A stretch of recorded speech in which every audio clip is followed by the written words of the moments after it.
les choses étaient respectées comme j'avais imaginé,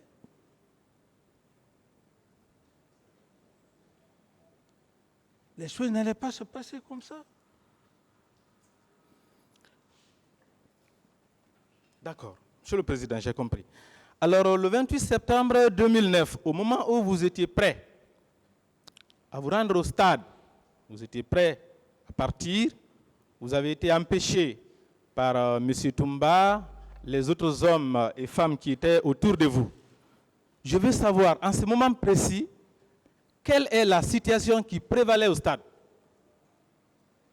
Je vais demander, est-ce que le meeting se tenait calmement en ce moment-là, ou bien les bérets rouges avaient déjà commencé leur tir en ce moment-là où vous avez voulu aller au stade?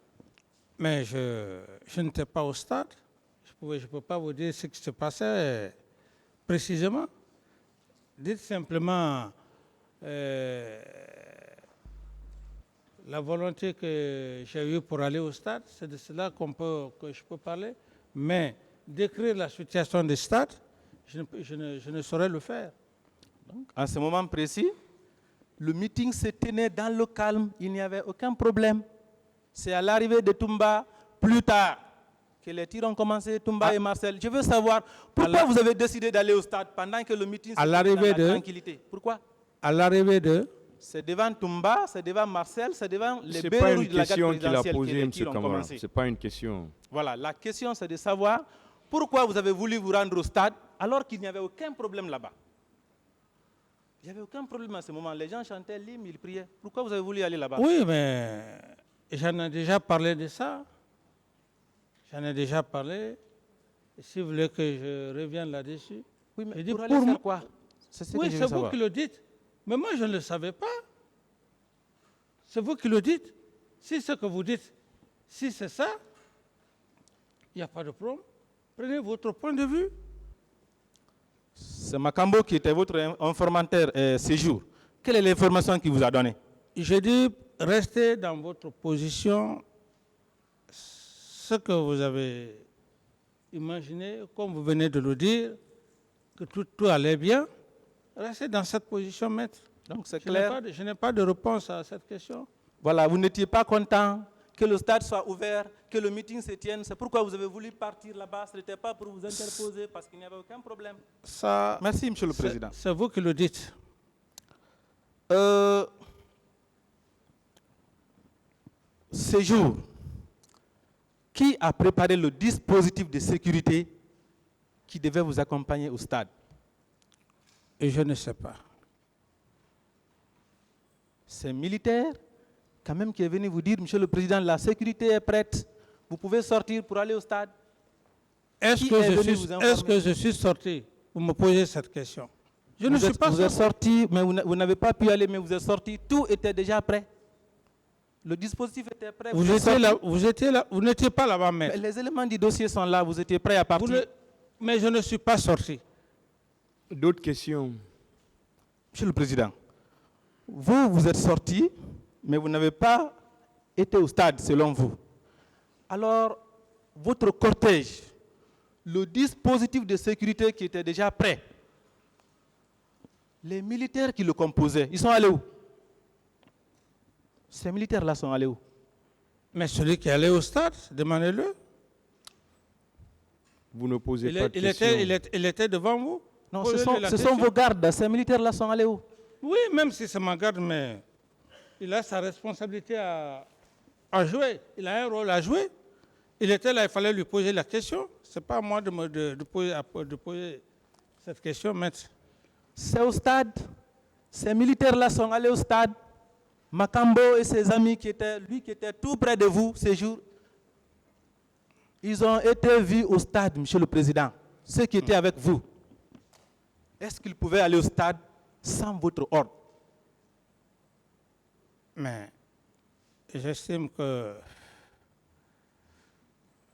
vous êtes, maître, vous êtes en train, vous n'avez pas tellement de preuves que vous essayez de faire une provocation afin que je puisse adopter un comportement désagréable, mais je ne le ferai pas parce que je sais déjà que vous n'avez pas de preuves, ce sont des manières à me pousser et à faire un comportement désagréable devant le tribunal.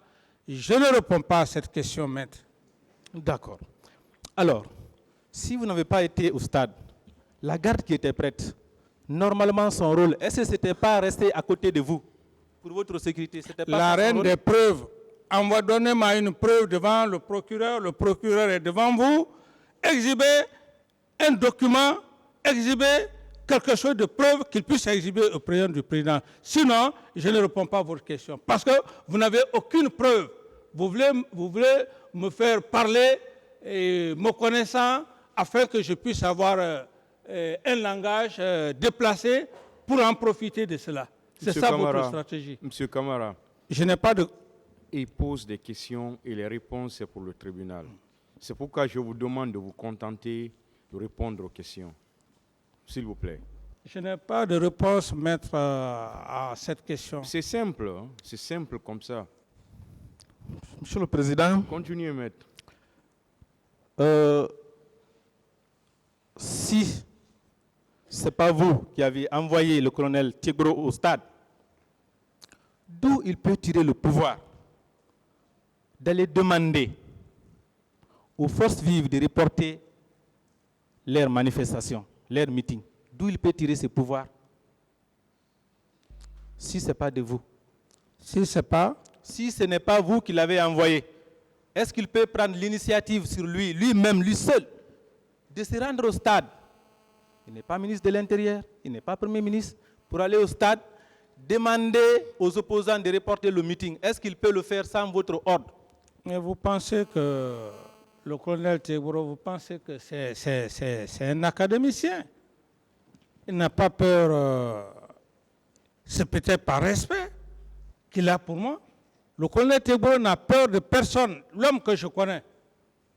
Il n'a peur de personne, qui qu'il soit, même un président. Est-ce qu'il peut faire cela sans votre ordre? Le colonel Tiegro avait sa mission et comme il a dit, il est parti, on ne s'est pas vu. On ne s'est pas vu, et comme d'ailleurs il le faisait, c'est une mission régalienne. C'est aujourd'hui que vous parlez du colonel Tiegro. Autrefois, hier, tout ce qu'il faisait... D'autres questions, maître.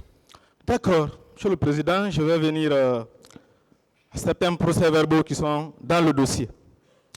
Je prends la cote 911. Il s'agit de Mme Camara Abibatou, qui, sur sa page 2, a déclaré ceci.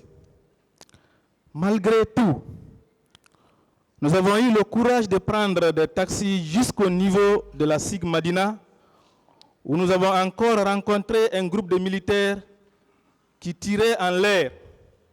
Cela nous a obligés à rentrer dans le quartier pour aboutir à l'autoroute Madina. Au niveau du pont, nous avons rencontré un autre groupe de militaires en tenue kaki, parmi lesquels se trouvait une femme militaire qui s'est adressée à nous en nous demandant où est-ce que vous partez. Et moi, j'ai répondu que je partais à l'hôpital. C'est en ce moment aussi qu'un car rempli de militaires, habillés en débardeur de couleur sombre, est venu sous le pont et la dame qui s'était adressée à nous a déclaré de laisser ces hommes car ils sont venus arranger le terrain. Monsieur le Président, ces militaires habillés en kaki, le matin du meeting, étaient venus arranger quelle situation au stade? Qu'est-ce qu'ils étaient venus arranger? Vous, le chef suprême des armées. Je n'ai pas de commentaire à cette déclaration que vous venez de faire. Merci. Monsieur le Président, un car peut-il circuler librement dans la capitale? Je dis que je n'ai pas de commentaire. Laissez-le finir. Permettez-moi, je vais finir. Avec les militaires habillés de cette manière, sans être inquiétés ni par la police, ni par la gendarmerie, ni par l'armée, si ces gens n'étaient pas sous votre couverture, Monsieur le Président? Est-ce que cela allait être possible? Ce que vous dites,